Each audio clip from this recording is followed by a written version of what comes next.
Atau bagaimana Dewan Ekonomi Nasional memandang hasil negosiasi tarif Indonesia, khususnya terkait dengan tarif yang ditetapkan 19% dari sebelumnya 32%. Apakah memang hasil negosiasi ini sudah dikatakan cukup optimal atau justru masih ada ruang ataupun celah untuk negosiasi lanjutan? Ya, terima kasih Mbak. Kami dari Dewan Ekonomi Nasional melihat apa yang sudah dihasilkan oleh Bapak Presiden negosiasi dengan Presiden Donald Trump, ini merupakan hasil yang optimal dalam kondisi yang ada saat ini. Meskipun tadi Bapak Presiden juga sudah menegaskan bahwa peluang-peluang untuk negosiasi lebih lanjut ini memang masih terbuka cukup lebar ya. Saat ini tim dari Kementerian Koordinator Bidang Perekonomian juga masih berada di Amerika Serikat untuk memfinalkan beberapa aspek-aspek dari kesepakatan yang sudah diambil oleh Bapak Presiden. Dan dalam diskusi tersebut memang masih terbuka, ada beberapa ruang untuk kita bisa memperoleh penurunan tarif. Salah satunya kan memang yang sempat dibahas ini terkait dengan critical mineral.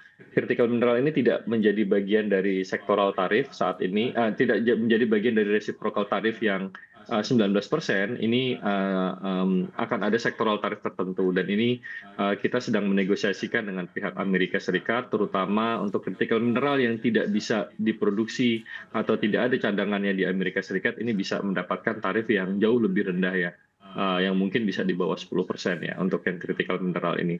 Jadi negosiasinya masih terus berjalan, namun yang kami melihat dari hasil simulasi yang dilakukan di Dewan Ekonomi Nasional, kita harus membandingkan tarif 19% ini dengan tarif awal kita resiprokalnya yang 32%. Sebagaimana kita ketahui, Mbak, sebagian besar ekspor Indonesia ke Amerika ini adalah sektor-sektor yang padat karya ya.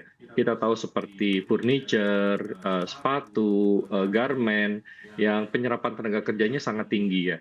Bisa dibayangkan kalau Indonesia ini masih memperoleh tarif 32%, sementara tadi beberapa kompetitor kita seperti Vietnam ya, sudah mendapatkan penurunan 20%, tentu saja ini nanti akan berpotensi menghasilkan relokasi ya, dari pabrik-pabrik garment dan sepatu di Indonesia tentu saja ke negara-negara lain yang tarifnya lebih kompetitif.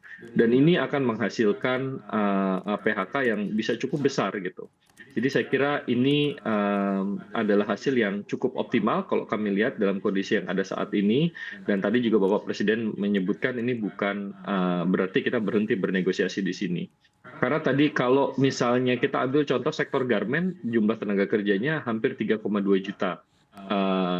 Mbak, di seluruh Indonesia ya. Jadi kalau ini nanti misalnya tarifnya tidak turun, ya tentu saja ini bisa menimbulkan potensi PHK yang cukup besar gitu. Jadi saya kira ini adalah satu hal yang sangat penting untuk diketahui oleh publik, bahwa bukan berarti meskipun kita ini tarifnya 19%, tapi kalau kita bandingkan dengan kompetitor-kompetitor kita yang lain, seperti misalnya kalau untuk sektor garment ya, Vietnam, Bangladesh gitu, tarif kita ataupun Tiongkok, tarif kita itu adalah salah satu yang paling rendah yang diperoleh saat ini ya. Selain itu juga perlu disampaikan bahwa tidak perlu ada kekhawatiran terkait dengan membanjirnya impor dari Amerika Serikat ya, karena yang bisa berpotensi mengganggu neraca dagang. Karena tadi komitmen-komitmen yang dihasilkan untuk pembelian barang-barang dari Amerika itu bukan berarti akan ada tambahan impor, tapi kita mengalihkan impornya dari negara lain. Misalnya kalau tadi produk migas biasanya kita ngambil dari Middle East, tentu saja ini kita bisa alihkan kemudian untuk mengambil dari Amerika Serikat. Jadi bukan berarti bahwa akan ada tambahan impor yang dapat berpotensi membuat neraca dagang kita menjadi memburuk, tidak. Jadi ini adalah pengalihan dari impor yang sebelumnya kita lakukan dari negara lain. Sama untuk produk-produk pertanian juga seperti itu.